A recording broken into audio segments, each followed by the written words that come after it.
Welcome to this week's 10-minute transformation, and I'm joining you from beautiful Lake Bala in North Wales, and it's such a stunning body of water that I was inspired to do a watery embodiment this week. So we're going to do a watery embodiment of our cerebral spinal fluid.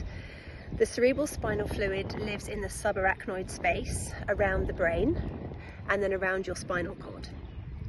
So if you just take one hand onto your skull and then the other hand just down into the lower back and have a sense of your brain. So perhaps you can imagine your very clever brain and your very clever spinal cord, this highway of communication. And then have a sense of your brain and your spinal cord being surrounded by a body of water. It's about 150 mils of water at any one time. So can you imagine the feeling of floating in water?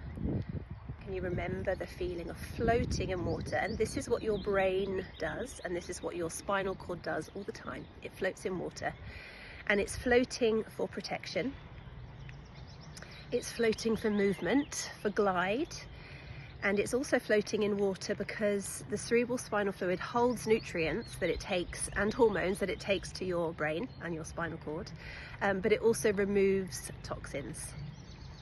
So we're imagining our brain in a body of water that's constantly replenishing. So it's 150 mils at any one time, and we produce 500 mils every day. So let's do a little bit of movement with this embodiment. You're going to bend your knees ever so slightly, tuck your pelvis underneath you and round your spine, and just imagine your spine, your spinal cord and your brain floating in water as you flex forward and then extend back. And just do a few of those, flexing forwards, rounding forwards and extending back. What does that feel like in your body as you imagine that you are floating in a body of water? Your brain and your spinal cord are floating, they're gliding.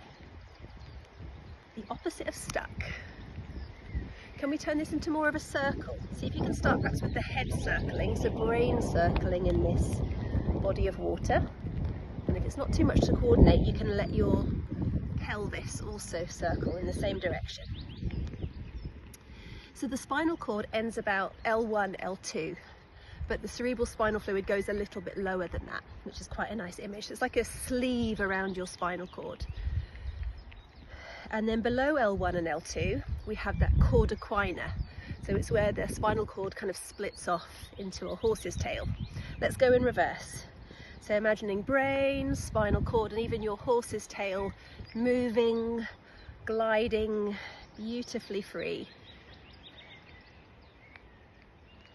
And then coming back to being upright and buoyant and light and effortless.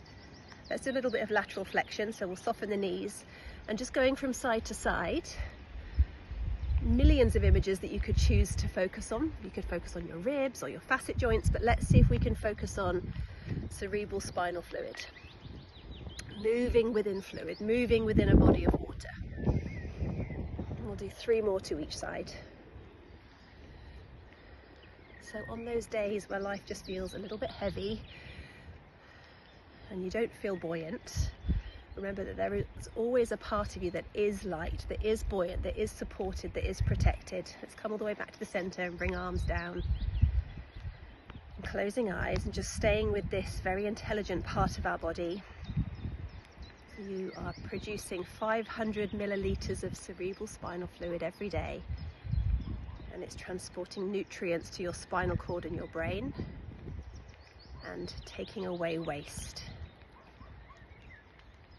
It's supporting your brain and your spinal cord, giving it a buffer so that they can stay healthy and so that they can have this feeling of being light. How do you feel? How do you feel in your brain? How do you feel in your spine? Let me know in the comments, and I'd love to explore these watery embodiments over the next few weeks. So if you have any requests, you can also let me know in the comments. But sending you lots of love. Have a lovely weekend in gorgeous Lake Bala.